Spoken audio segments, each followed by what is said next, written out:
Hey, everybody. Welcome back. It's me, Teri Hunter. I'm back. I've been off for a couple of weeks. I'm here with Angels and Astrology Sunday mornings at 11 a.m. Pacific time. I got to tell you guys, it's been a very interesting couple of weeks for me. Starting on October 31st, literally, I did the show on that Sunday. And I think I'd mentioned that Lucky had a little lump right here on his skin. And by the end of the day, his whole body seemed to have blown up or started to have this allergic rash. By Monday, his ears started doing something funky. And I went into trauma mode. He is much better now. We've been working on all of these things. We still got a little ways to go, but we're taking things one day at a time. At the same time, during the new moon, when Uranus was hovering near my moon, my computer, I blew like 2 batteries or 2 chargers. It was just one thing after another. Okay. And the reason I'm bringing all this up is not to make excuses for why I didn't show up on Sunday, but for the deeper depths of what I had to go through, because I kept having to ask myself, what is going on here? Is my happiness something that every time I get close to something that makes me feel happy, does the rug have to get pulled out from underneath me? And I found myself going into meditation and feeling like Spirit was asking me to dig deeper, that this initial response of kind of feeling like a victim to these circumstances were the seedlings for me to remember things that I already knew about herbs, about how to address certain situations, and about alignment. So this is what's been going on. And also, I have to say that it was a big, this last few weeks has felt very, Pluto went direct and it's been hovering over my sun and my ascendant. And I had to keep asking myself these deeper questions of what do I believe about myself and my own evolution, and how many of my responses are habitual and how many am I actually choosing? So that's what I kind of wanted to say. We're coming into some even more challenging times coming up, you guys. As you all know, we just had an eclipse last Friday, and this had some interesting dynamics to it affecting the world. Anybody who's scrolling on Yahoo can see some of the challenges that this has created. And I want to offer it this way because we're going to go into the Saturn-Uranus square coming up in December. And as this starts to grow, okay, as the square grows, I don't think it's just about a disruption of structure as much as it's asking us to dig deeper into what permissions we have given ourselves to acknowledge the benefits of our challenges. I know that sounds crazy, but when I was meditating about the actions I was taking for Lucky, I got this very clear picture from Spirit that if I hadn't gone or walked through this moment that I'm continuing to walk through, I would lack information and resources. And I have a certain way of wanting to be. So this challenge has benefit to it. And my job is to seek out the benefit. So Gemini karma goddess, I want to say the challenging times now are, to me, opportunities to see how, in order for the butterfly to truly be free, it has to break through the cocoon. And that's what we're doing. And the cocoon creates a certain amount of safety, but it's also very restrictive. And I know, as an astrology tribe, probably many of you know that the United States is coming up on its Pluto return in February. And so to me, this final square and the squares between, or the theme of 2021 with this Uranus Saturn square theme is all leading up to this idea of transformation. And I felt like one of the reasons I was walking through these challenges right now was not because I was about to have the rug pulled out from underneath me, but was to give me the intuition to seek deeper and deeper and deeper, ask myself questions, the deeper questions that Pluto requires. What am I pretending not to know? Am I a victim or a victor? Am I a co-creator, or am I just floating like a jellyfish on the ocean of this earth plane? And I don't believe I'm a jellyfish, and I don't believe that I'm powerless. So in my power, how much do I own for the challenges that enable me to see my own power? That's what the BS of the last 2 weeks has brought to light for me. So this week in the United States is Thanksgiving. And we have the Sun moving into Sagittarius tomorrow. We have Mercury moving into Sagittarius on Wednesday, the 24th. And I want to say that this feels like a bit of a respite. You know, it almost feels like my mind goes from looking in sort of the deep, dark corners into feeling a little bit more, what path of spiritually am I going to choose?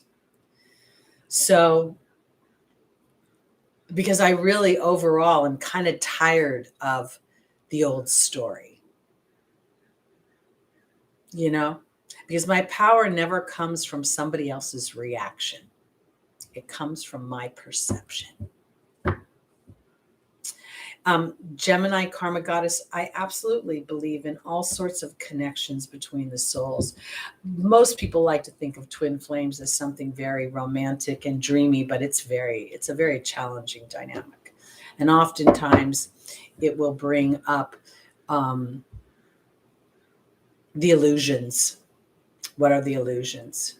One, I too have been very sleepy, and I've been very lazy. I don't know if I want to use the word lazy, Debbie, but I want to say this. I feel like if we don't honor the physical body and keep pushing past these energetic exhaustions, we are going to dishonor our experience. I believe that as things get a little more quote unquote tense, that we are like lighthouses, each one of us in our little parts of the world. And this is not necessarily about standing up like Oprah Winfrey and trying to change the world.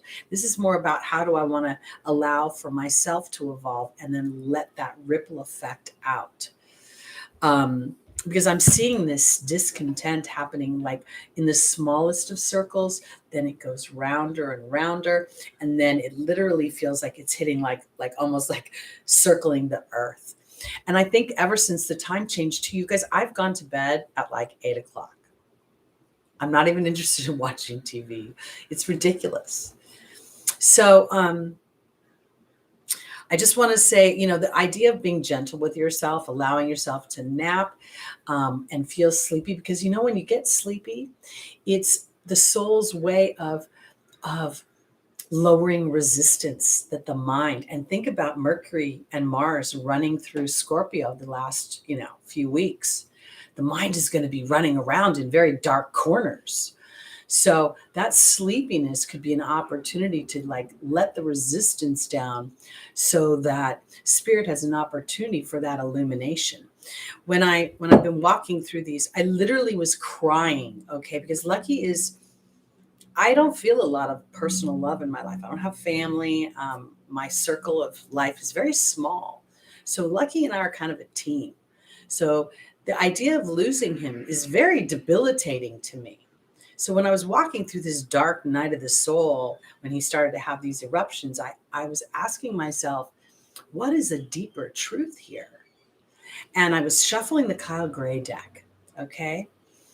And I was asking spirit if the actions that I was taking was aligned to his balance, or if I was being foolhardy and stupid.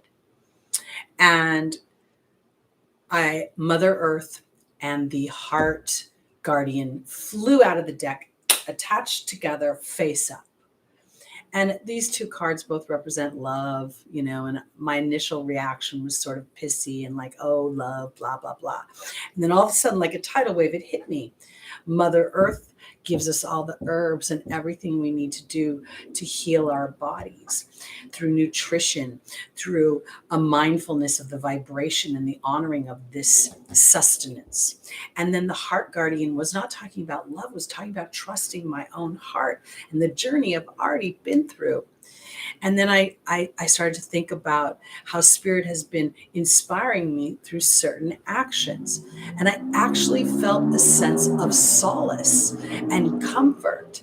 Now, Lucky's ear infection, I chose to treat it through a natural herb. So I've been putting drops in his ears. It's a slower process. And yet at the same time, I'm seeing wonderful results. And he's responding in a way that is not obtrusive, like when sometimes we go other routes. So that's what's been going on.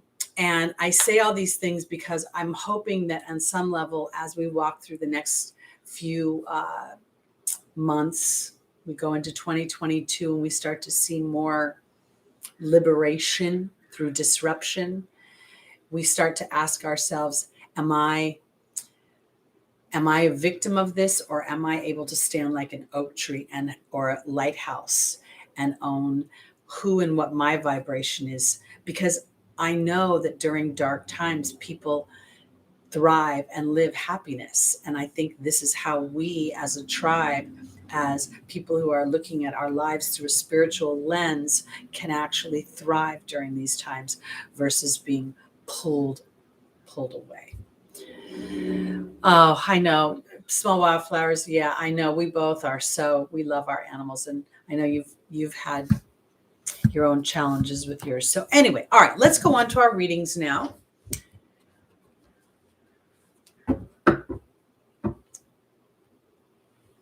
I want to, okay, so as a tribe, I think most of you know I start at Pisces and I work my way towards Aries.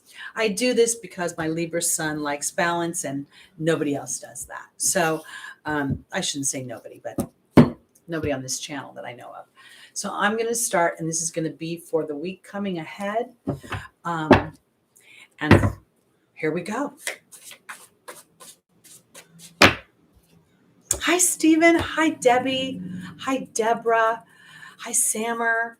Hi. Oh, I said hi to Gemini.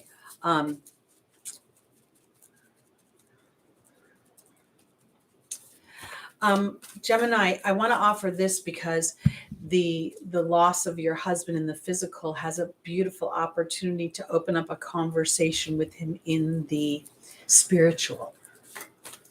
And this is sometimes kind of looking at how we communicate with our animals is a great metaphor for how we can communicate with spirit. We sort of create this language without a language. And oftentimes you'll find that symbols will show up as you assign a certain thing. Like my father passed away, and intuitively I knew he died in a yellow polo shirt. And my stepmother confirmed that. And then I started seeing yellow butterflies all the time. And so if you give yourself permission to start to transform how you think and how he communicates with you, you can probably feel him from the other side. And I think this is another part of what we have to sort of look forward to through these transcendent times, is our connections will be so much stronger and so much more palatable than they've been.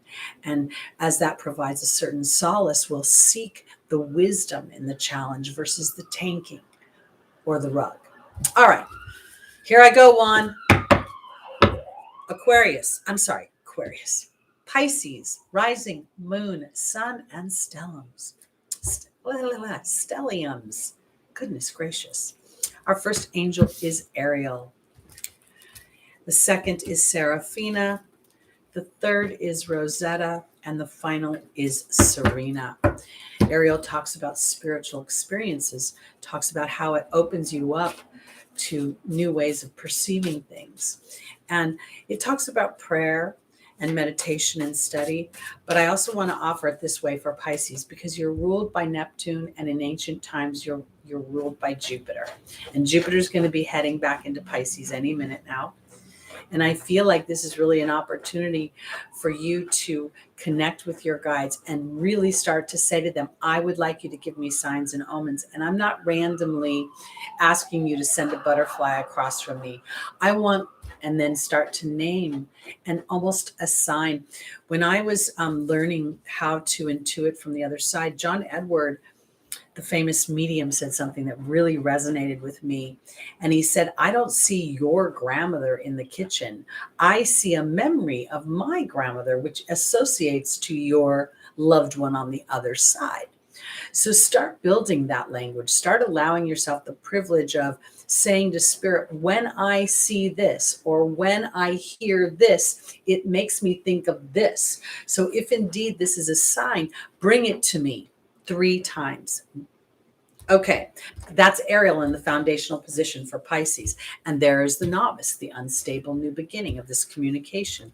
Seraphina, the angel of happy families, is in the opportunity or the obstacle, and it's being joined by the eagle, the connection to the angelic realm. Then we have Rosetta, joined by the serpent. This is an opportunity for you to shed a skin within your own inner child and rewrite the story where your experiences have actually empowered you and taught you something. They're not to be let go of. They're not to be released. They're to be integrated. So when you start to think of how can I integrate this experience that I didn't enjoy? How can it empower me? It's going to be crazy. And I want to offer it this way because I think a lot of this has to do with financial security for Pisces. And I say that because Serena is in the final position. So let me go back real quick and show you. Here is in the foundational position. Ariel saying that new psychic and spiritual experiences are changing the way you view yourself in the world. This is not coming at you as some random hieroglyphic. Ooh, I have to figure it out. This is more about, again, you initiating a conversation with your guides and say, when I see a red apple, I think of a teacher. When I see a green apple in my mind's eye, I think an apple a day keeps the doctor away. And here's your unstable new beginning. Now, Neptune is going to go direct in Pisces. Jupiter's going to enter this. This is a very great opportunity for you to go into that special place within yourself and start to create this connection to the angelic realm, because it will bring you solace. And I want to offer this too, because I don't know why I'm going to say this for Pisces, but when my grandfather was on this earth, I loved him so much, and our connection was beyond close. When he passed away, and that was 20 some odd years ago, I have only felt him one time. My dad and I, our relationship was all over the map. Stressful, okay? And when he crossed over, he shows himself up all the time. So different and so wild, because you would think, why? But this is where I think when you stretch yourself, you will start to feel a happiness that is not about another person, but about something you feel within this connection. Because then there's an awakening to your inner child and a shedding of a skin that the angels are offering you. And then in the final position, I think there's a feeling of serenity and abundance that comes because you've learned how to make this communication more tangible in the physical world to you. It's the hawk represents signs and omens. It also represents a great ability to see from above, to see something, to make a wisdom where there was not one at one point. So this is where you choose to go from victim to victor. This is a very powerful time because, again, I want to remind, I say remind because I feel like many of us have walked through a period similar to this, maybe in a previous incarnation.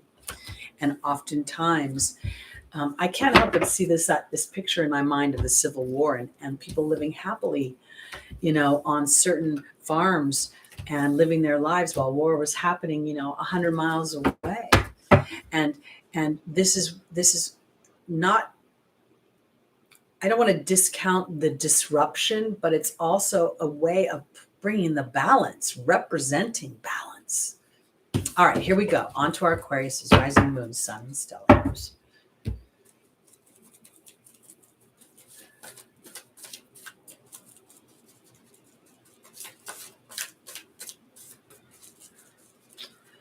This is Stephen, the Jupiterian.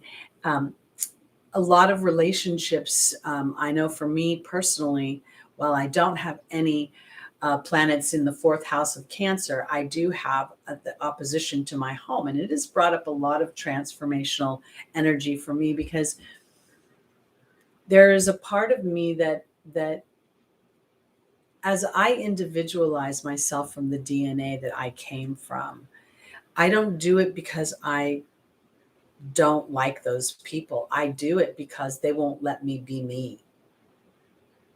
So at some point, at 62 years old, in the midst of running on my 63rd solar return, when am I going to be happy? When they finally approve of me, or when I claim myself? So Stephen, maybe this is just a matter of claiming yourself. All right, here we go. On to our Aquarius, rising moon, sun, and stelliums.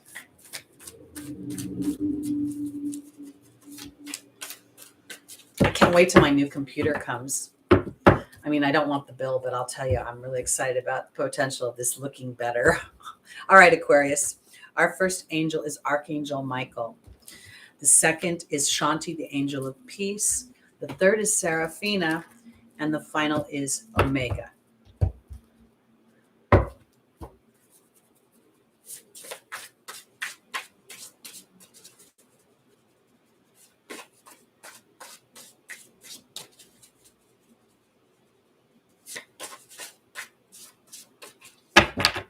All right, here we go. Archangel Michael is being joined by the Queen. Shanti is being joined by the Deer. Seraphina is being joined by the High Priestess. And Omega is being joined by the Forgiveness card. Okay, Aquarius, this is where I'm going to go with this. A lot of the this Uranus-Saturn square that everyone's been talking about for 2021, you are actually ruled by both of these planets, especially if you're a rising sign.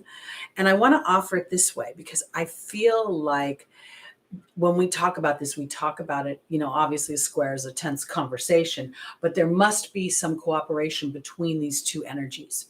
That's why they co-rule something. And while Saturn appears to rule government and restriction and authority, and Uranus rules liberation and explosions, what do these planets want to offer you, Aquarius?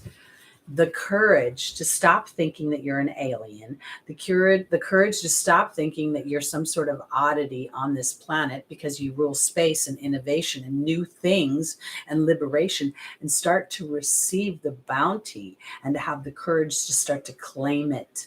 Because what you do is you represent what the possibilities are for the future. And I feel like this is what we all want. And this is the angel of peace, Shanti, in your opportunity, your obstacle. And there's the Deer. And I don't think this is about fear anymore. I think it's about being gentle as you claim your peace. Because if you ask yourself a deeper truth, it may be, I don't want to be like everybody else. I like that I think a little bit different. I like that I'm more innovative and more futuristic thinking. So here in the angel's advice, as you give life to the vision of what you are and who you are, you actually feel better. And I want to talk about the committee in your brain, okay? Forget about all the other people's committees and their brains that live in your house, just the one that you have here. Because at the end of the day, Aquarius, I think that this square, while it seems very challenging, I think it offers great benefit if we play to the higher vibration of what Saturn wants from us. Saturn wants us to pick a lane that we love and work hard. So what do we love? The Uranus dynamic. What is the Uranus part? So for me, I love astrology. I love doing intuitive work. I love thinking that I can create on this planet and fine-tuning that. And then as I go through challenges, what do I do now? I look to see, what have I signed up for? What am I pretending not to know about me? Aquarius, your victory comes as you figure out and you reconcile. That's the forgiveness card, that you chose to be an innovator in this lifetime. You chose to say, I can receive. And what I'm going to do is represent the laws of attraction, as above, so below. That is the magician. That is the first person that the fool meets in the tarot as he goes through the hero's journey. And as we connect to that, the whole experience can change through each one of the vibrations that the cards offer. It's very much that Joseph Campbell follow your bliss thing. So I want to offer this for my people who have a strong Uranus, Saturn influence. Because what I realized in my chart, guys, is that if you look at my ascendant, you look at my moon, you look at my my sun, they're all very influential. But actually, what I think is the most influential in my chart is the fact that I was born with Pluto in Virgo at 5 degrees next to Venus, okay, self-worth, money, the planet of transformation within 5 degrees of each other. And then Pluto throughout my life has transited every single one of my personal planets in a conjunction. And I'm so glad I didn't know this when I was younger, because I probably would have jumped off a bridge. But what I realized is I opened up for transformation. I must have said on a soul level to source energy, I'm sick and tired of hiding behind the old story when I get under the veil. So please put me in a dynamic where I can rip away all the illusions and really stand in the vibration of who and what I am. My rising is Aries. My moon is Taurus and my sun is Libra. Okay, so here we go. Aquarius, overall, embrace your individuality. Embrace this square between your two ruling planets, because it offers you so much liberation. And I think the liberation is from, because not feeling like everybody else. I think if you ask yourself, do I want to feel like everybody else? Do I want to be just like everybody else? Do I want to be in that herd of animals? I don't think the answer is yes. So as you connect to, my answer is actually, I want to be an individual. Then you can start to celebrate it and invite others. And you will receive bounty from Spirit to not reward you, but to show you your alignment. It's what you deserve, not what you are being gifted or rewarded. Okay. I found this great book on Chiron that I've been studying since the last few weeks. Oh, didn't like these last few weeks at all. Anyway, I'm just so grateful. Lucky's such a good dog, man. He's just, even through his little illness, he was just really working with me. I'd look at him and go, please don't bite yourself. He'd look at me, and then he wouldn't do it. All right, here we go. On to our Capricorns, rising moon, sun, and stelliums.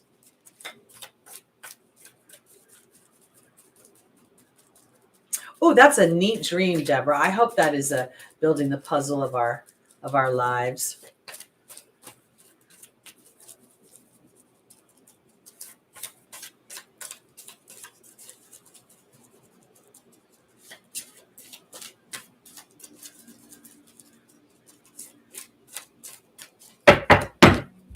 Okay, Capricorn.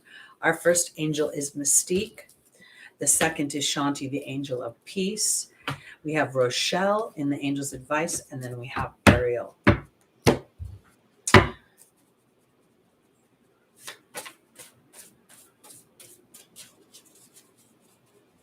Stephen, how close are Chiron and Mars together in that fifth house? Hello, Fernando. Hi, Joshua. All right, Capricorn rising, here we go.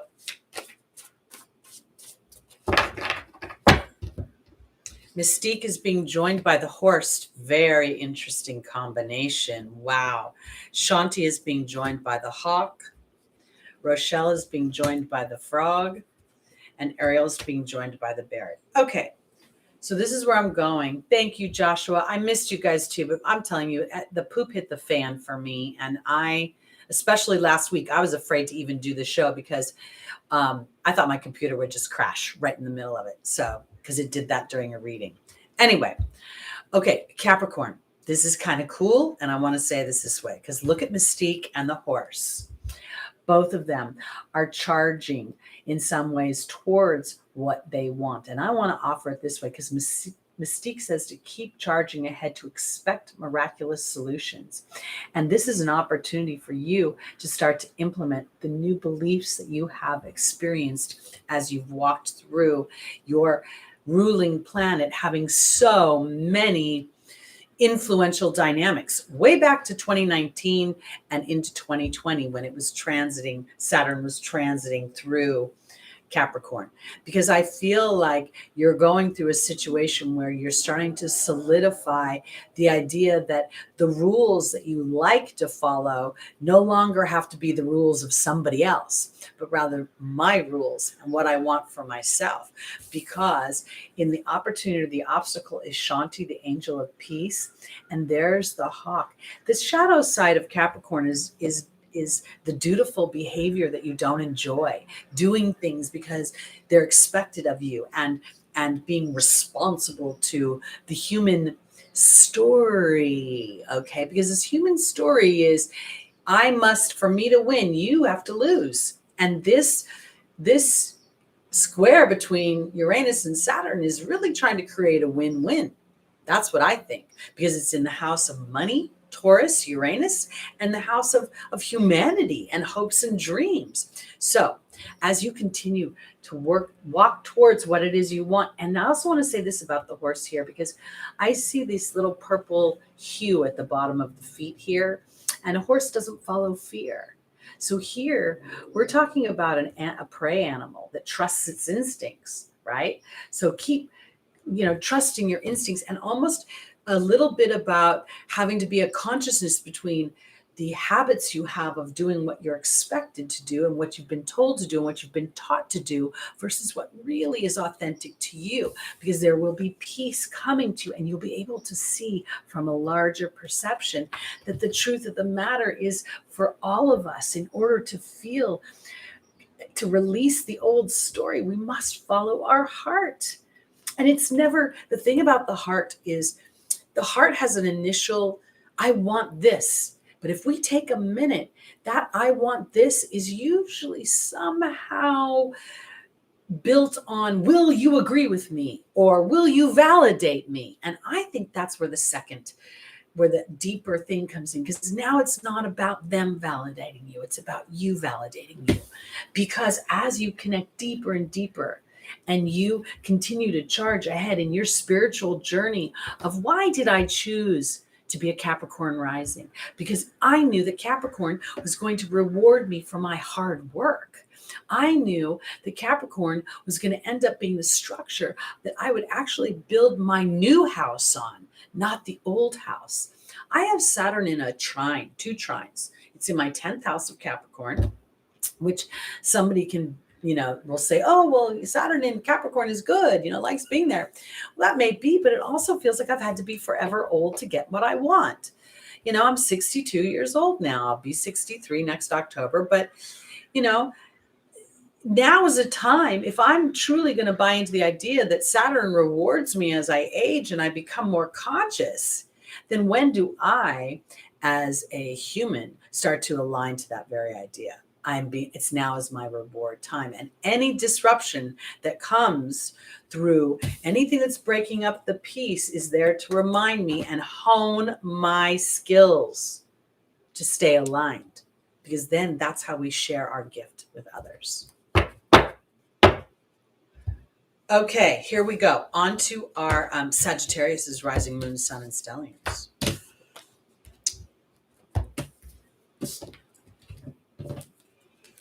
Okay.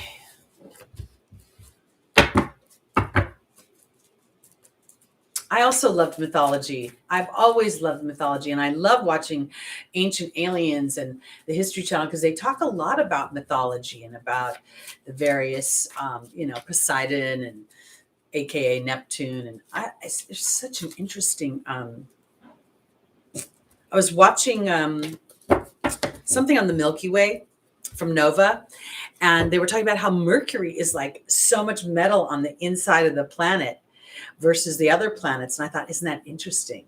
Because it's closest to the sun. And I don't know, just so many correlations. I don't know where I'm going with any of this. All right, let's get to Sagittarius. Stop yappering. Happy birthday, Debbie, in March. Okay. For our Sagittariuses, we have Isabella saying, yes, the timing is right for this new venture. Then we have Astera saying to reach for the stars. We have Akasha, spiritual teacher. And then we have Chantal, the angel of romance.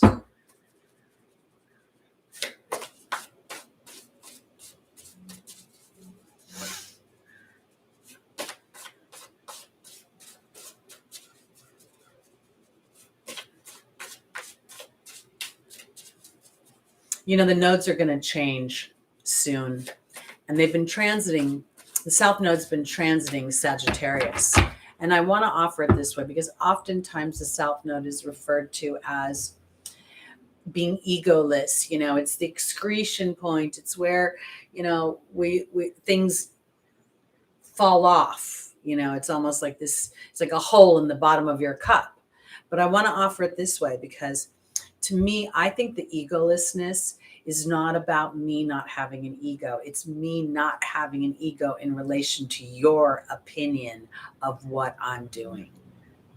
I feel like if I'm really looking at things from a spiritual point of view, my authenticity to my deeper truth is all that really matters. And in doing that, I'm going to honor your allowing in whatever you want to believe. So when I look at Isabella saying, yes, the timing is right for this new venture, that's joined with the high priestess. Okay, this is the vision of what you want for yourself, Sagittarius. And I really feel like oftentimes as we walk through life, especially when we've been in relationships with others, people who live within our home, and I'm not necessarily talking about our children, but our partners, because we start to compare our happiness to how viable that is within the situation. And in some ways, we sometimes inadvertently blame the partner for our lack of being able to move forward. They don't agree with this. They're not into that, whatever the story is. Because for Sagittarius, I think, yes, the timing is right for you to be egoless in not fighting with others in your life that you love, but rather saying, it's okay if you don't agree with me. I'm going to go be me anyway, and you can catch up later. Because Astera is saying to reach for the stars with your dreams and desires, and then there's that horse again. Now, what does this horse represent, Sagittarius? Your willingness to go in the direction of your beliefs. Your willingness to say, you know what, I love you and you're good just the way you are, but that doesn't mean I have to mold into what you want for me. This is time for me not to teach you with my words, but to be honest and authentic with my truth and let my actions teach. Because Akasha, the spiritual teacher, is in the angel's advice, but it's not for someone else. It's for you. It's what you learn about how, when you start to follow your truth, rather than maybe being rejected for it, you're actually embraced by it. Because when I look at Chantal in the final position, I feel like this is not just about romance, but opening up to greater dimensions of love, greater dimensions of being able to accept love. One of the things that Spirit during this whole lucky thing, because I have such a small world these days. And this dog truly means the universe to me. So when I started to think that he may perish or he may cross over, then I felt like there was no love on the planet for me anymore. This is where I'm going. There is love. And now it's time for Sagittarius to start to align your beliefs to that love. It comes not because you're performing for another person as much as it is for that you're being embraced for being who you are and your beliefs. And as a result of that, you've inadvertently given permission for other people to do the same thing. Sammer, to have a Sagittarius first house means that you look through the lens of Jupiter when you see the world. You have a broader view. You're spiritually inclined, religiously inclined, educationally inclined. It's a house of wealth in some ways. It's a house of expansion. And the shadow side can be a little bit of gluttony and a little bit of entitlement, because each sign and each house has its light and its dark and its gray in the middle. Okay, let's go on to our Scorpios, where there's been so much action. I swear, literally, when Mars went into Scorpio, Stephen, you had commented, I couldn't remember the day. I remember because I think it happened in October and I was doing something on November. But anyway, that's when everything with Lucky went haywire. And the weird, my chart is set up in a way where Scorpio has an opposition to my moon, the house, Taurus, and anyway, let's go on to Scorpio.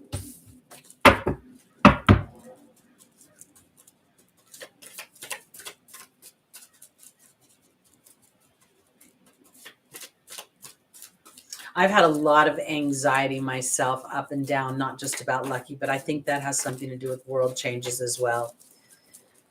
Right before Astro World, I was like this on a roller coaster of anxiety. 1 minute thinking everything terrible is going to happen. And then, that's kind of the hard part about being aligned to energy, is that you can actually feel the ripple effect sometimes. And you can look, what's going to happen to me? And it's not. Okay, Scorpio, rising, moon, sun, and stelliums. And if you have a stellium in Scorpio, wow, are you intuitive? And you really have to honor that inner knowing. It's not just about the dark side of Scorpio. Scorpio is an amazing, great sign. I love Scorpio consciously, meaning I like conscious Scorpios, not unconscious Scorpios. That's a little rough. Okay, we have Grace and Antoinette in the foundational position, and we have Vanessa in the opportunity or the obstacle. We have Francesca in the angel's advice, and then we have Archangel Uriel. So this is almost every astrologer who talked about the beginning of November was talking about it being a very spiky energy and kind of rough. So imagine having a stellium in Scorpio. Oh my goodness. You're like, please, somebody, Calgon, take me away. Because this time of compassion is not really about others. It's about compassion for yourself as the deeper and deeper knowings become bubbling up, and they will no longer sit underneath the surface. And if you try to let them sit under the surface, Scorpio, you're just going to get more and more frustrated and angry. So Grace and Antoinette is being joined by the Grail Knight. And I don't think this is about romance, although it can represent it. It's about illusion. What does Scorpio represent? The illusions that are that the deeper truth. So sometimes we sit on illusions. So having compassion for yourself. And I want to say it this way, because the self is not like maybe your own deeper. It might be the observation of other people lying to themselves. And you in the past have said, oh my God, you don't understand. It's like this. And maybe this time you go, I'm not going to say a word. I'm just going to let them work it out. Sometimes that's the wisdom. Because Vanessa is in the opportunity and or the obstacle. And there's the stinger of the wasp. And I could say you could have had so far in this month, Scorpio could be having a very hard time with Mars being there, with Mercury being there, and just having a lot of challenging conversations in your everyday life and feeling like people might not even be listening to you when you're telling a deeper truth and trying to be diplomatic. Because Francesca's home, there we go. There's the truth being joined by Francesca. Sometimes I want to say this, Scorpio, less is more. And I mean it in such a way that I'm not saying don't express yourself, but your initial knowing. This was a big challenge for me because I have Neptune and Scorpio, Neptune and Mercury in Scorpio. And when I was younger, I thought the things that I knew were very obvious to other people. They were not. And so I sometimes create a disruption because I think this is about having compassion for yourself as you know a deeper truth. And that may be a truth that other people don't want you to know about them. And it's creating a problem for you because if you bring it up, somebody's going to bite you or sting you in the butt. But part of you has to know that your truth matters. And does it matter to them? Do you need the validation of another person saying, I agree with you? Or can you hold your truth and validate yourself? Because that's where the compassion comes in. Because Archangel Uriel is dealing with frustration and unforgiveness. And this is an opportunity for you yourself to write a new story. So I'm going to say this. I think the sign that gets the most crap for being a little bit rough is Scorpio. And I don't think that's true. I think Scorpio gets rough because it's like you're feeding me BS and you want me to buy it. And how can I buy it? Because you're literally choking me. So now, as you realize that the human sometimes has to choke before they're willing to spit out the thing that's making them choke. And your job in some respects is to have compassion for yourself as being the detective, the surgeon, because you know how to get into the deep, dark recesses of the human experience. Because if you go in and you look for validation from those people that are trying to hide, no, it's not true, you don't see, but it's there, they're not going to give it to you. Scorpio stellium, wow, 6 planets in one in Scorpio. That's a transformation. You really come in saying, I'm going to transform my soul. I'm not going to be playing that nonsense anymore. All right, let's go on to Libra. Libra.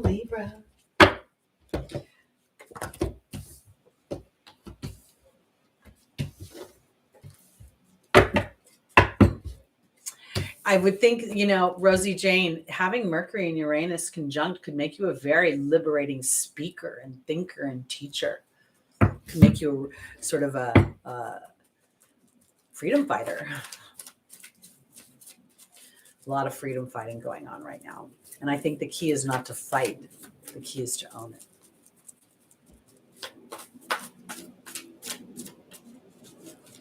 Oh my goodness, Gemini karma goddess, a lot going on. You've had the North Node. If you're a Gemini Sun, which I'm assuming you are, because of the name of your name, but that would make you having that North Node transiting for this last year. So, all right, on to our Libras. That's me. Our first angel is Layla. The second is Akasha. The third is Fiona. And the final is Maya. Okay, I'm sorry, I'm going to disrobe slightly. I'm getting warm here. Pardonnez-moi. Okay.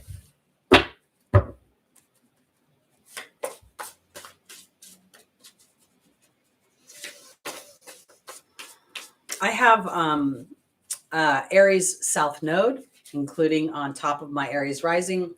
And if you think about the South Node, it represents past lives, right?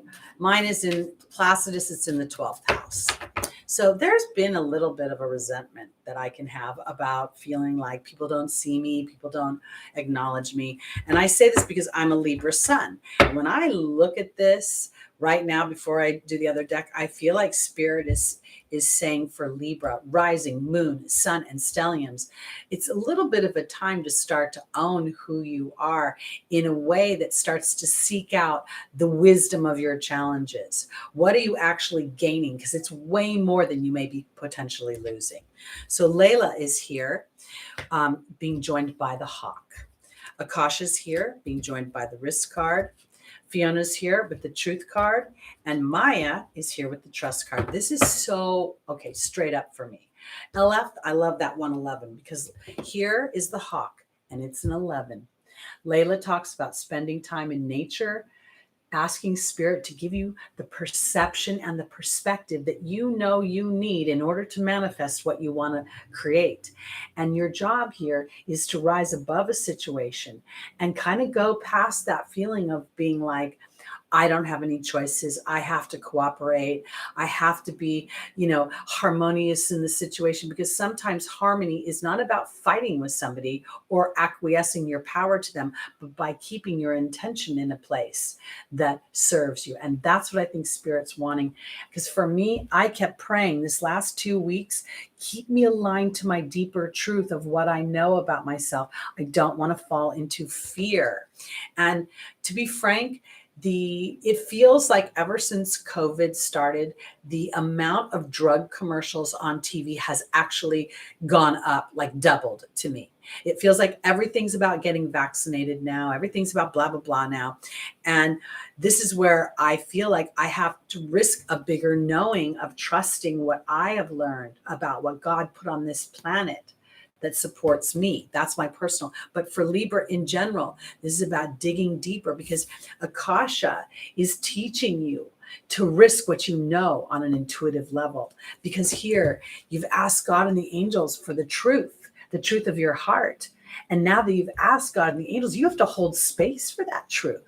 There's a part of you that gets to align. And that's why you're spending time in nature, talking to God and the angels. Help anchor my faith. Give me experiences that let me know that my trust in this experience is warranted, and that I'm not being foolhardy and being vulnerable to something. Because Maya is about schooling and education. And there's the trust card. And then we have the 47, which reduces down to an 11. The 11 to me goes back to the master number of thought, as above, so below. And this is how we become sort of protected and insulated from the outside world's calamities, is the way I want to put it, because we keep going back to aligning to our deeper truth. And this is what Pluto has to give us and benefit us. But we have to push for it in some ways. And when I say push, I mean push past the human habit of feeling less than, of feeling like if I'm happy, the rug is going to get pulled out from underneath me, or something is going to come hit me upside the head, the other shoe will drop. So, right on. Let's love on Pluto, and let's love on our intentions. Let's go on to Virgo, rising, moon, sun, and stelliums.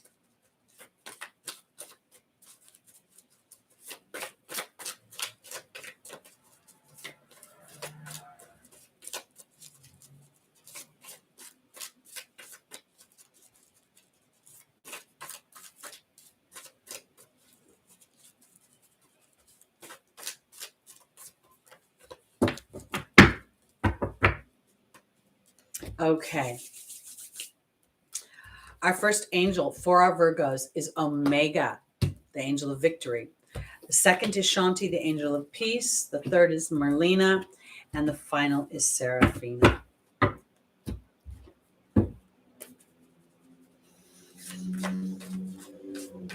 I don't know if any of you guys have ever heard of a book called The Tipping Point. I personally have not read the book.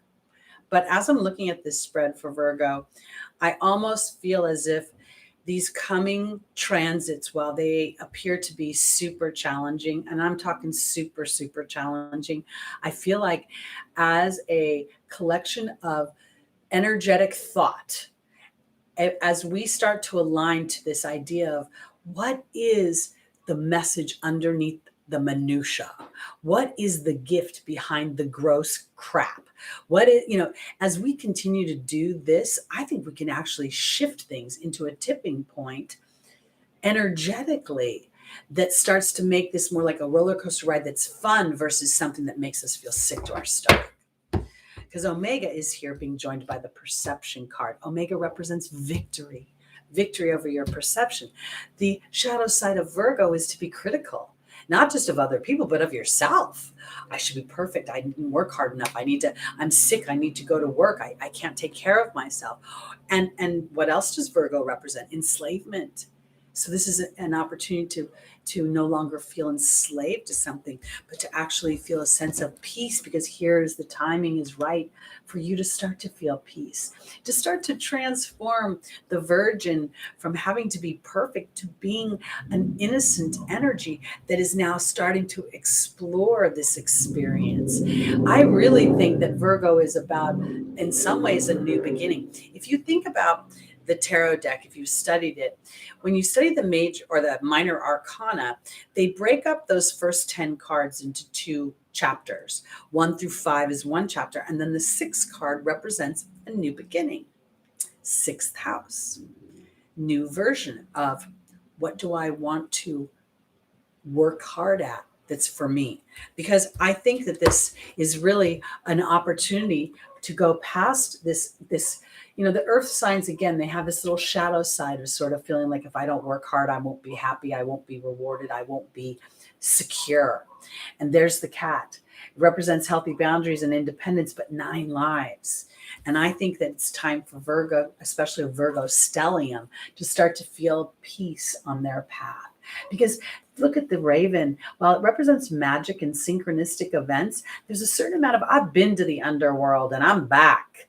I've seen my darkness. I've reconciled it. It's part of the journey of empowerment that has come towards me, because now is an opportunity for you to sit back, Virgo, and feel happy. And I want to offer it this way. Not everybody's happiness is defined the same way. And what I've discovered about myself is that a lot of the things that I have felt imprisoned by, like sometimes, like I'll tell you, I'm going to spend Thanksgiving by myself. I do every year. And this year I decided I'm not going to be feeling the least bit lonely, because I'm making this choice. I'm starting to own my choices. And I think that's what's starting to happen. Virgo is starting to own their choices in a way that is not feeling like you're disappointing someone else or you should be something else, but rather, realizing that as you honor yourself, as you make healthy choices for your mental and spiritual health, you're actually showing more love to everybody else. That's where I'm going. Oh, Deborah, you can tell that could be like gasoline on a fire. When you tell somebody that, when they feel victimized in a relationship and you tell them that vibrationally they align to it, when I first, that concept really came into my being, it was in relation to my parents. And my mother's kind of mommy dearest, or at least she was when I was growing up. I don't have any relationship with her now. And then I would think, well, how does a little baby come in with this freaking point of attraction? I really was mad when I found that out. And then I found the wisdom. And I had to really look for the wisdom. Again, Pluto coming up against all my personal planets, conjunct. So when it's conjunct, it's asking you to look at you. The oppositions are about someone else getting in your way. So I guess this lifetime, I'm expecting a party when I get to the other side. Well, Jules, I want to say this, because while I do still have a little bit of a melancholy about the motherhood experience, it was so defining in my life, and it's like, okay, so if I picked it, why did I pick it? I picked it so I could sit here today.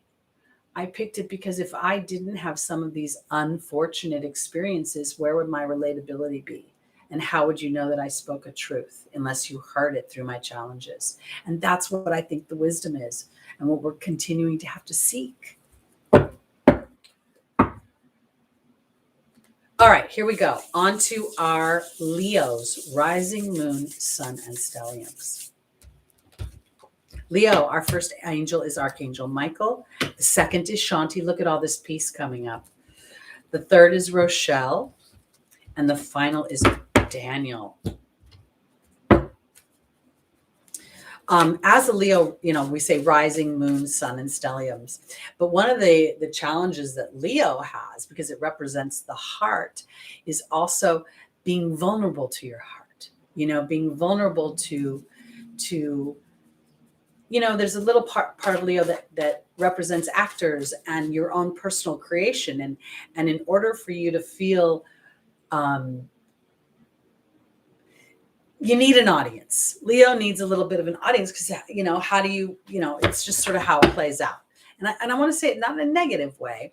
I want to say it in a way that, well, we'll see. Because I feel like the audience a little bit is about understanding the vulnerability of your heart, and are you aligned to an audience that will appreciate your heart, or something that's completely like an oil and vinegar situation. I'll tell you why I'm saying that. Archangel Michael is being joined by the movement card. Archangel Michael in this particular case represents courage. So this is about Leo having the courage to move towards what truly brings love and validation and fulfillment to your heart. Shanti, the angel of peace, is being joined by the cat. A little bit of healthy boundaries, independence. Rochelle is being joined. Rochelle represents your heart. And the letting go card, if you guys watch me, you know this represents the song Let It Go from the movie Frozen. It's funny how some distance makes everything look small. And the fears that once controlled me can't get to me at all. Because now as a Leo, I'm willing to follow my heart. Because I know that's where the peace really comes from. And it's actually not about offering peace to others as if I'm going to gift you something. It's an invitation to join me. And I want to say it this way, because Daniel's the angel of marriage. And I don't think that this is about marriage and partnership right now, because Daniel represents a story I tell myself, a story of experience, and it represents love experiences. And here's the restriction card. So I feel like what Spirit is saying during these changing times, during these squares coming up, during the eruption of the what are we pretending not to know? What are we pretending that we can't feel or see in our heart? Because as you're courageous to move forward, then the old story will lift. And this restriction will not be imposed upon you, but it will then transform into an opportunity to observe an energy to see if it's aligned to the newer version of you. Sometimes the lessons thing kind of bugs me small, because that feels like it plays to the human having to struggle for everything. And I don't like that. My Aries rising is like, that's bullshit. I don't feel like I should have to struggle. This should be easier. And so I keep saying, what does this struggle have to, what's the wisdom behind it? What am I pretending not to know? Or what is this situation reminding me of? I have these huge memories of being a slave in a past life and being hurt or beaten. I don't know what it was. And there was no medicine provided in that lifetime. It was like, you got in trouble, you got thrown into the slaves' quarters, and, the next day you were expected to go to work. So when Lucky's going through all this crap with his ears, I'm literally having these weird past life flashes of me sneaking out of the slave quarters in the dark to go pick some herbs off of whatever so I could make a salve for my back or somebody else's back, and so that they could get up and do their job the next day. So while all of that seems really dark and scary, it's very liberating to know that somewhere in my soul's memory, I have a lot of information that sometimes is not triggered into fruition unless there's a challenging situation. All right. So Leo, this is a time to go deeper into your heart. What does my heart really want? And I got to say that I don't think this is an easy question to answer, because it's so full of there's like this wall of the human experience in between. And each time we say, what do I want? The wall says, well, how are you going to get it? And I don't know where the how is. And that's part of the human moving that out. It's more about the focus of, I want to feel a victory over my experiences versus a victim. And now it's up to Spirit to, in some ways, help inspire me into that energy and continue to remind me.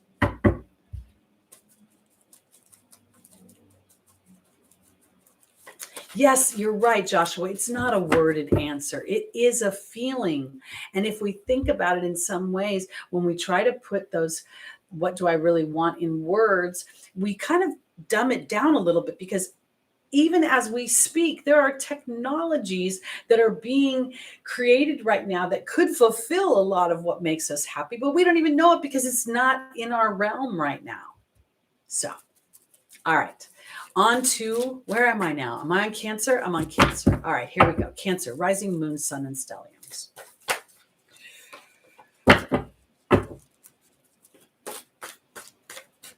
And if you have a stellium anywhere,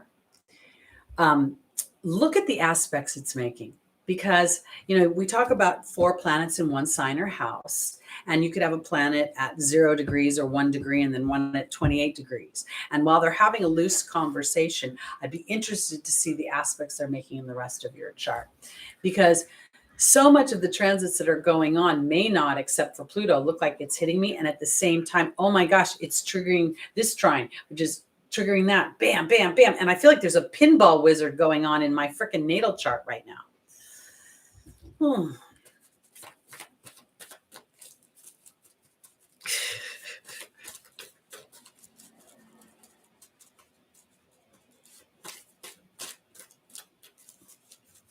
Well said, small wildflowers. Very well said.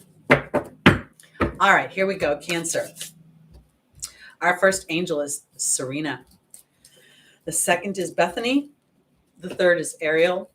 And the final is Astera.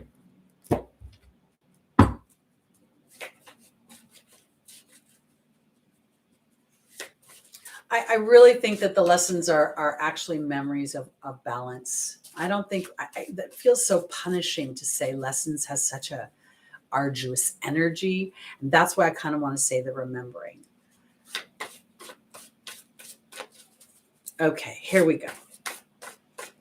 Cancer. Joining Serena in the foundational position is the High Priestess. Joining Bethany in the opportunity of the obstacle is the Water Fairy. Joining Ariel is the Hawk. And joining Astera is the Wealth card. Being a crab is so about somebody else, really. It's the house of the mother. It's the house of nurturing others. It's the house of home. And, well, of course, every child wants to be nurtured by their mother. There's also this kind of balance that's required, because I feel sometimes that if the crab is overly, or Cancer is overly nurturing, it becomes an obligatory energy for the receiver. So this is where I'm going, because Serena is angel of abundance. And I don't know that I think this is about money right now as much as I think it's about the vision you have for your life. Almost like a Hallmark movie, if you want to get a little bit on the sugary side, or maybe a Norman Rockwell painting.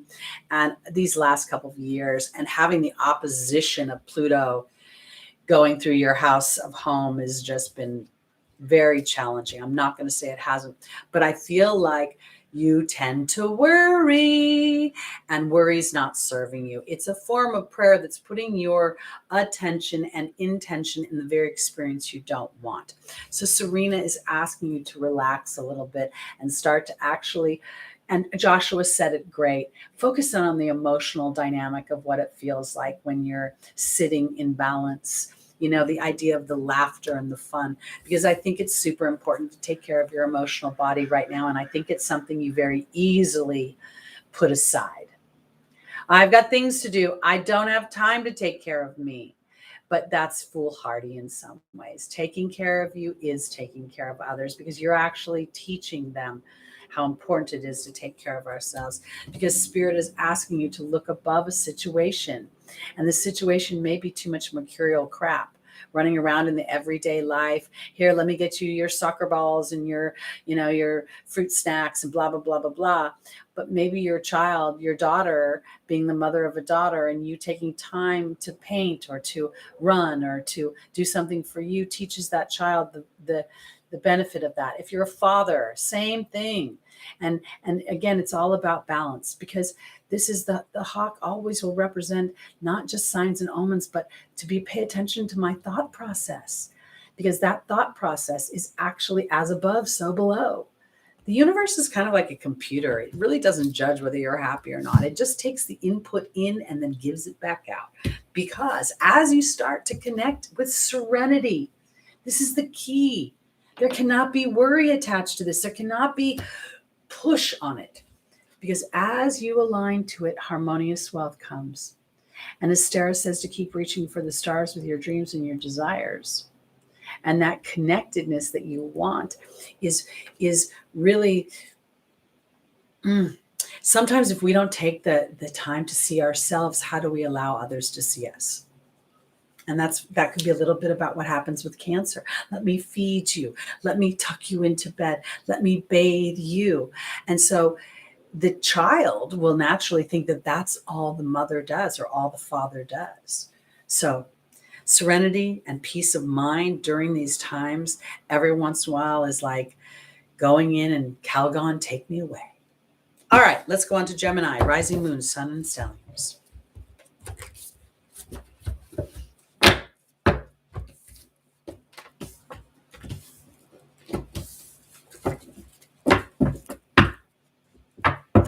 Melissa, if indeed he doesn't care for himself, he also may have some squares or oppositions that make him think that taking care of himself is something that's not important.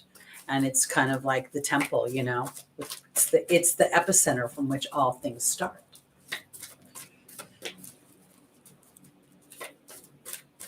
All right, here we go, Gemini.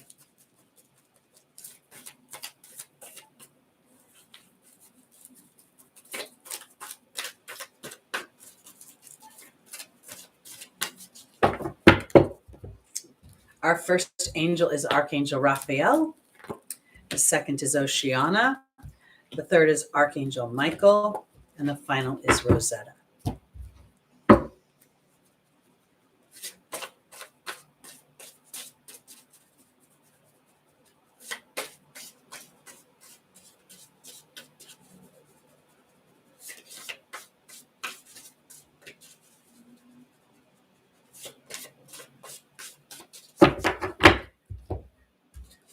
Archangel Raphael is being joined by Merlin. Oceana is being joined by the spider. Archangel Michael is being joined by the cow. And Rosetta is being joined by the forgiveness card. This is interesting to me because when I look at this, I think of Gemini, you know, it rules children. I know we think of the fifth house as children, but that's the conception of children. I think of Gemini as, you know, school-age children, my teammates, my workmates, my schoolmates. And when I go here, there's a couple of things I want to say. For my Gemini parents that have children, this is challenging times for you because there are things going on which y'all know, and they're feeling like they're being pushed upon us, and we're unsure of what we want to do with that. I feel like there is an epiphany coming for you. Okay, see Archangel Raphael, the angel of healing, and that epiphany comes through a little bit of pressure, and the pressure is holding out for the epiphany, not taking direct action on something that comes from a cerebral place, because I feel like this is Oceana saying to trust your instincts and then start to connect with the idea that there are people of like-mindedness that will join you. And I want to say it this way because I don't know that right now, while Gemini represents community, this kind of feels a little bit like it might be community in a way that feels a little disconnected. So let me kind of put it this way. I feel like when I look at this for Gemini, moving forward, there is something about Gemini starting to implement the idea of nutrition and of food serving a much higher purpose than just feeding us to get to the next meal. And I'm saying it because of COVID and etc. and all of the other things going on. Because to me, there may be some things that are going on that's really bothering you as far as how we're being coached in treating our bodies. And now we're going to start to trust an inner knowing about our bodies. And I think this is directly related for Gemini right now, because in the angel's advice, they're asking you to have the courage to nutritionally make the changes that you need to make in order to trust an inner knowing. And I want to offer it this way. Okay, so I've said it before, I'm 62 solar returns in, going on 63. A few years ago, I wasn't feeling very heavy. I was feeling like my body was starting to change and getting very stiff. And Lotta mentioned the medical medium in one of her videos. It hit me and resonated with me, so I investigated it. That's just one element, but I've been slowly but surely changing my nutritional dynamic. And my body is course corrected, because this is where I'm going. I feel like this is playing to your inner child right now, Gemini. I feel like wanting to feel youthful and young and enjoy your mercurial running around the zodiac and being kind of social and hanging out with people. And there's the forgiveness card, which is about a reconciliation of my experience. So I want to offer this. As you're walking through your days and you're hearing various input about how the body operates and how you respond, or how, whatever the coaching is, allow yourself a moment to just feel it vibrationally. Does it resonate? Because some things that, modern medicine are absolutely wonderful. And some things, it's all kind of, in some ways it's a personal journey, and in some ways it's a collective journey. So it's a collective journey to flesh out our individual vibration about it. Because I do think that this feels like it has to do with your physical body, whether you're in good shape or not. It's about keeping the machine running. It's about being mindful of nutrition. And we also have some dynamics in Taurus right now, which I'm headed on to, that are affecting the food supply. So I would think that, so for instance, if you've been told you need back surgery, maybe the first point of Gemini would be to, well, let me see if I start to eat things that promote less inflammation in my body. Right now, this cup, this little spoon in it, has a mixture of turmeric and ginger and cinnamon and lemon, and it's this little natural antibiotic, right? And so for me, I know that as I drink certain things, it serves my body. I definitely want to own it, or want to put this at the forefront. So start to investigate various things. Pay attention to things that happen 3 times. If it happens 3 times, it's a message of some kind. And for me, when it came to lucky, when I went to the herbs, I got the very clear hit that the medical medium had some recommendations for pets. So I went to his website and I found this product, and it resonated with me. And I played this little game of, all right, Spirit, if this is how you're coaching me into following my gut, then show me some results. Give me something to back that up, because I'm an earth person. I need to know, because I do think that you're going to start to be part of the, if you think about Gemini, it's the teacher. So you may teach people through your own experience. And that experience will come through how your body's responded to food and how healthy you feel. I have not been sick one time through this whole COVID thing. Not remotely a cold, nothing. I'm just saying. Is illness happen to us, or is it a vibration that we allow in because fear compromises us? All right, here we go. On to our Taurus, rising moon, sun, and stelliums.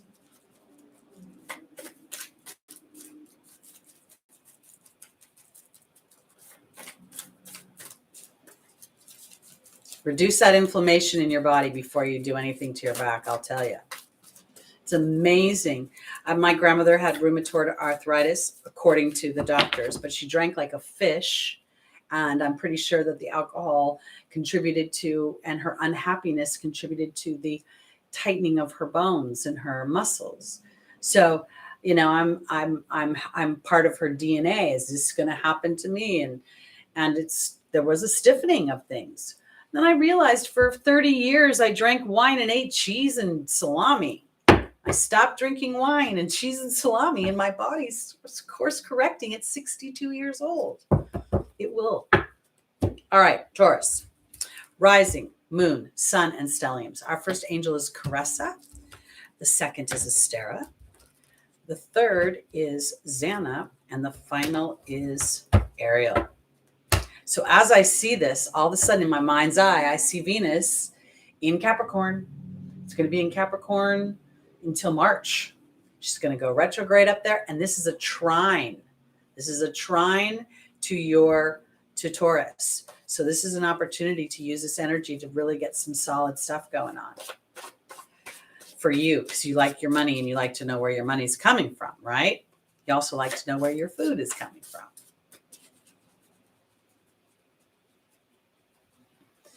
Joshua, I think that there's, I don't know. I don't want to take everybody out of the idea of spirit, you know. I just sort of feel like sometimes there's a preying on the weak. So when we feel semi-vulnerable, then all this input contributes to that feeling of vulnerability, which then compromises our bodies. This is where my Aries rising comes in. Rawr, warrior. All right, Taurus, Caressa says you're at the end of a life cycle that new happiness awaits you, and that's being joined by the connection to spirit. So Joshua, maybe you're right. Your connection to the angelic realm in many ways is an insulation from earthly maladies. Astera says to reach for the stars and not to compromise, and that's being joined by the letting go card. And this is not about letting go. Remember, I don't believe in letting go. When something's happened to me, it's happened to me. I can't pretend it didn't. I'm not wired that way. But what I can do is turn it into a tool that reminds me of how incredibly powerful I am when I align to a bigger picture of me. And instead of looking at my challenges as things that are pulling me out from underneath me, I'm going, okay, how is this building a resource? How is this building a muscle so I know I'm stronger? Because Xana's saying you're protected, and you're protected because Taurus, now you're starting to get where your focus goes. As above, so below. As above, so below. Because in the final position, Ariel is saying that as you have the courage to really start to take responsibility for your focus, because Taurus is a fixed sign. And this is kind of the funny thing about me, because emotionally and intuitively, when I think I know something, I can't be shaken off of it. And oftentimes it didn't come true right away, but it did subsequently. So my job is not about timing. My job is not about to make it happen. My job is to identify the momentum.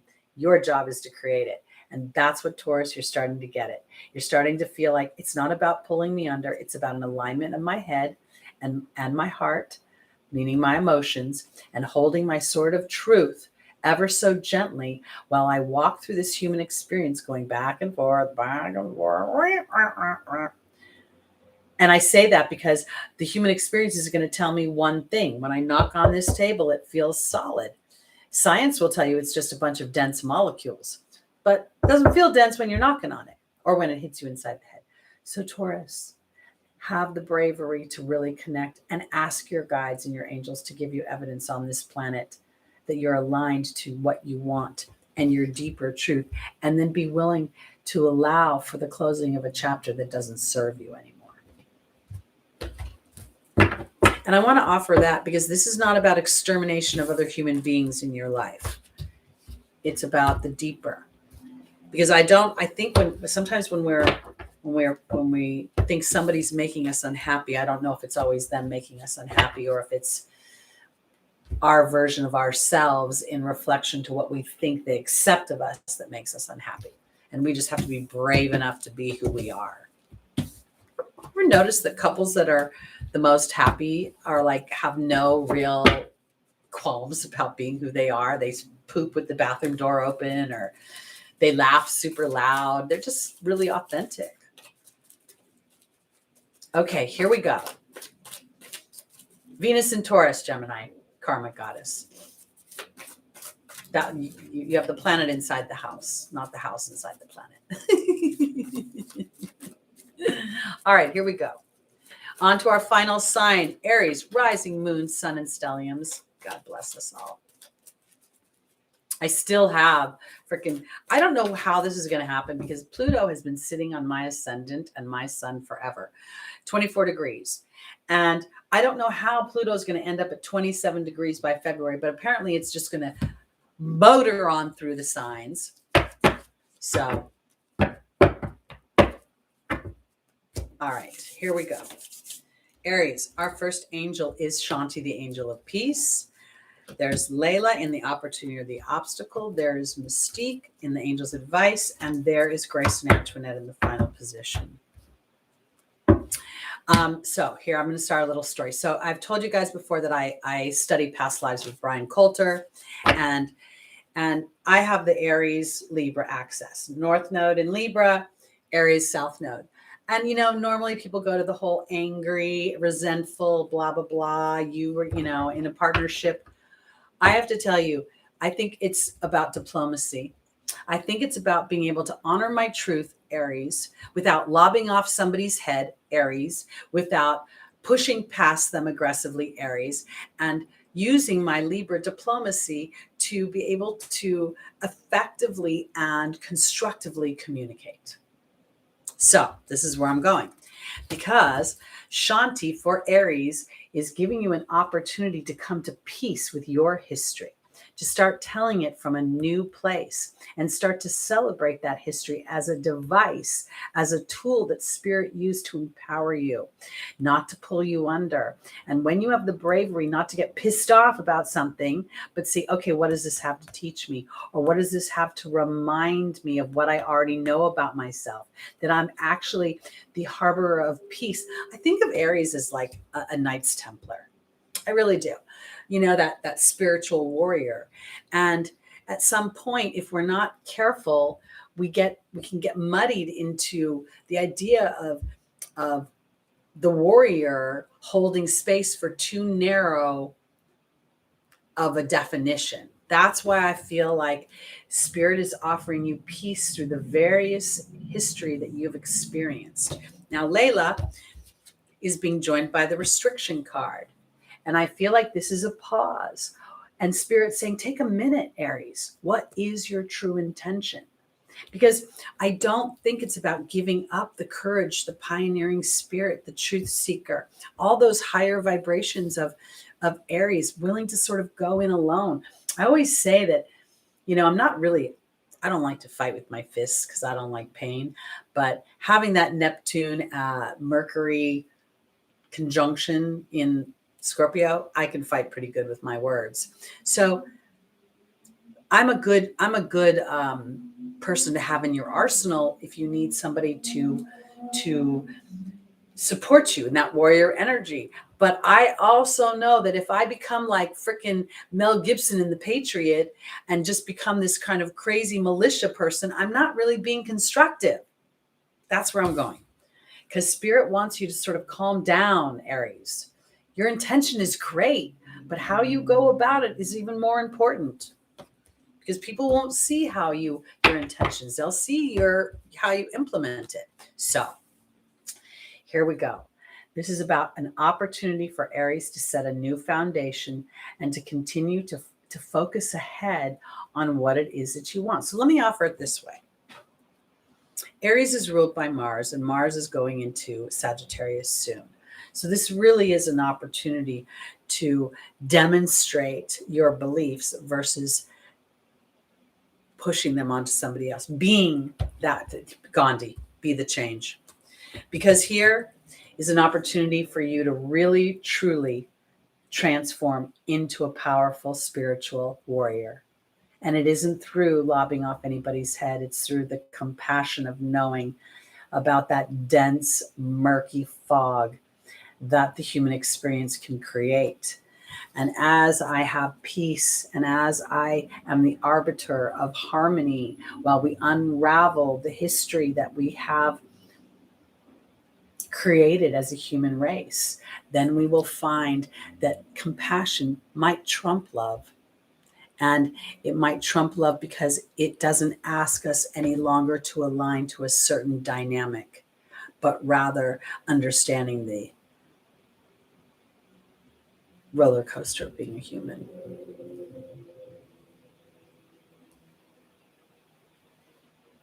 Cheryl, I love that. Eris is in, I believe, Capricorn right now too. So we have this female warrior, Xena warrior princess.